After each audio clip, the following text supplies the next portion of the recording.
Assalamualaikum warahmatullahi wabarakatuh. Alhamdulillah, alhamdulillah rabbil alamin, wassalatu wassalamu ala asyrafil anbiya'i wal mursalin, sayyidina maulana Muhammadin wa ala alihi wa ashabihi ajma'in. Amma ba'd. Alhamdulillah, kembali kita diizinkan oleh Allah Subhanahu wa taala dapat melanjutkan kultum kita di bulan Ramadan yang penuh berkah ini. Semoga Allah Subhanahu wa taala selalu memberikan pertolongan kepada kita agar kita dapat istiqamah dalam beribadah kepada Allah Subhanahu wa taala. Salawat dan salam tak lupa selalu kita panjatkan kepada junjungan kita Nabi besar Muhammad sallallahu alaihi wasallam, juga kepada keluarga, sahabat, zuriat, pengikut beliau ila yaumil qiyamah. Pada kesempatan kali ini kami ingin mengambil tema yaitu 5 pondasi Islam. Agama Islam ini diibaratkan sebuah bangunan. Tentunya sebuah bangunan itu ada pondasi, ada tiang, ada dinding, ada atap, dan lain sebagainya. Begitu juga agama kita ini. Rasulullah SAW bersabda dalam hadis beliau, kata Rasul, bunyal Islam ala khamsin, syahadatu an la ilaha illallah wa anna muhammadar rasulullah wa iqamis salah wa ita'iz zakah wa hajjal bait wa saum ramadan. Islam itu dibangun atas 5 pondasi. Yang pertama, syahadat kepada Allah, penyaksian bahwa tidak ada Tuhan selain Allah dan bahwasanya Nabi Muhammad itu adalah Rasulullah, utusan Allah. Yang kedua, bahwa mengerjakan, mendirikan salat. Yang ketiga, membayar zakat. Keempat, naik haji.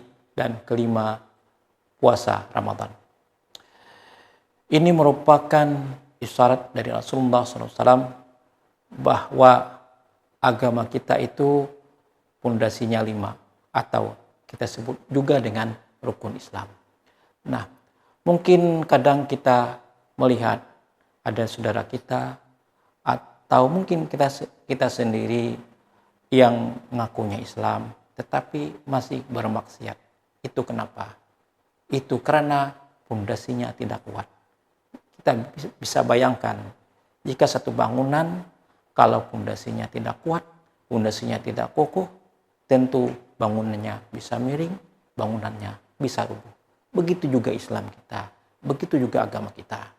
Jika pondasi keimanan kita itu tidak kuat, maka kita akan mudah tergoyahkan, akan mudah berbuat dosa, akan mudah tidak takut kita berbuat dosa. Karena apa? Karena pondasi keimanan kita tidak begitu kuat. Oleh itu, mari kita kuatkan pondasi kita, kuatkan keimanan kita, kuatkan hati kita, etikat kita hanya kepada Allah Subhanahu wa ta'ala. Allah lah yang memberikan saya kekuatan, Allah yang memberikan rezeki, Allah lah yang memberikan manfaat dan mudarat. Pegangan kita hanya kepada Allah Subhanahu wa ta'ala.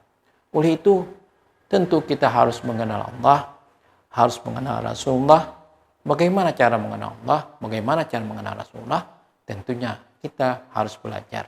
Kemana kita belajar? Tentunya kita harus hadir ke majelis taklim, ke pengajian-pengajian, ke sekolah-sekolah agama, agar kita dapat mengenal Allah dengan sebaik-baiknya, agar kita dapat mengenal Rasulullah SAW dengan sebaik-baiknya. Jika kita kenal kepada Allah, yaitu melalui sifat-sifat Allah, sifat 20, mengenal Rasulullah SAW, beberapa sifat yang wajib bagi Rasul.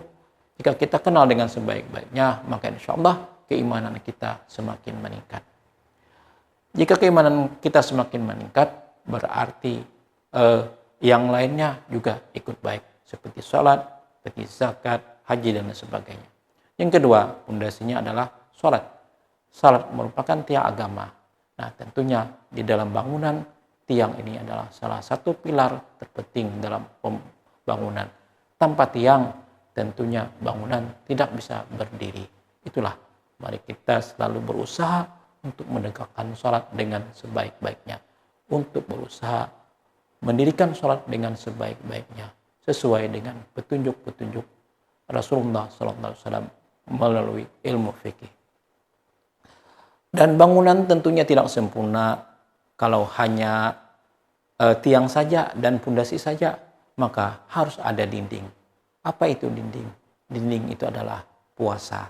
Puasalah yang diisyaratkan sebagai dinding daripada bangunan. Kebetulan pada saat ini kita di bulan Ramadan, alhamdulillah kita berada di bulan Ramadan ini berarti kita memperbaiki dinding bangunan kita agar semakin baik, agar semakin kukuh. Selain itu pula, dinding itu bangunan perlu dibersihkan. Bangunan perlu atap. Apa pembersihnya? Apa atapnya? Atapnya itu adalah zakat. Yaitu makanya kita membayar zakat, sering kita bilang untuk membersihkan harta. Kita berikan kepada fakir miskin, anak-anak yatim, orang-orang yang membutuhkan, sesuai dengan orang-orang yang berhak menerima zakat daripada 8 golongan. Dan terakhir adalah haji, itu bagi yang mampu. Haji ini adalah menyempurnakan bangunan. Menyempurnakan bangunan. Bangunan itu kalau sudah ada pondasi, ada dinding, ada tiang, ada atap, kan sudah bisa kita tinggali, sudah bisa kita tempati. Tetapi jika kita ingin bangunan itu lebih sempurna, lebih baik, tentunya kita isi dengan perabotan, kita isi dengan hordin, kita isi dengan alat-alat yang lain, kita cat dindingnya, kita cat terasnya dan lain sebagainya, agar bangunan terlihat lebih baik dan lebih menyenangkan kita tinggali. Itulah yang dinamakan haji. Nah, haji ini merupakan perintah Allah bagi yang mampu. Bagi yang tidak mampu, tentunya tidak diwajibkan. Dan haji ini adalah perintah suatu ibadah yang dilaksanakan dengan penuh dengan perjuangan. Karena apa? Pertama, dia fisiknya harus kuat. Yang kedua, ekonominya harus mampu. Yang ketiga, ada kesempatan, ada kota, bisa pergi ke sana. Dan ketika melaksanakan juga memerlukan perjuangan yang berat, karena pelaksanaan ibadah haji ini adalah semuanya. Fisik, ya mental, ya hati, dan lain sebagainya. Kesemuanya. Kalau sholat itu kan rata-rata ibadah jasmani kebanyakan. Kalau zikir kan ibadah rohani. Hanya hati kita berzikir ingat kepada Allah. Kalau zakat ini kesemuanya. Kesemuanya. Ya jasmani iya, ya rohani iya, hati iya juga, kesemuanya. Itulah puncak daripada ibadah haji. Dan bagi kita yang mungkin belum mampu berangkat haji ke tanah suci, maka ada salah satu solusi, ada salah satu cara yang disampaikan oleh Rasulullah SAW. Kata Rasul, barang siapa seseorang yang bersalat berjamaah di salat subuh berjamaah, setelahnya dia berzikir, dia membaca bacaan Al-Quran dan lain sebagainya, dia pengajian majelis taklim misalnya, dan sampai terbit fajar dan dia salat isyraq, maka itu tercatat sebagai orang yang mendapatkan pahala seperti pahala haji dan umrah yang sempurna, yang sempurna kata Rasulullah SAW.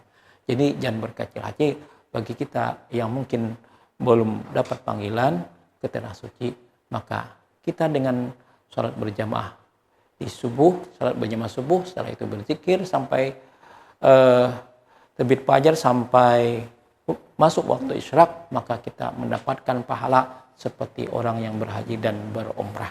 Mudah-mudahan kita semua dapat melaksanakan segala apa yang disampaikan, diperintahkan Allah dan Rasulnya melalui hadis dan Al-Quran, dan kita aplikasikan di dalam kehidupan kita sehari-hari.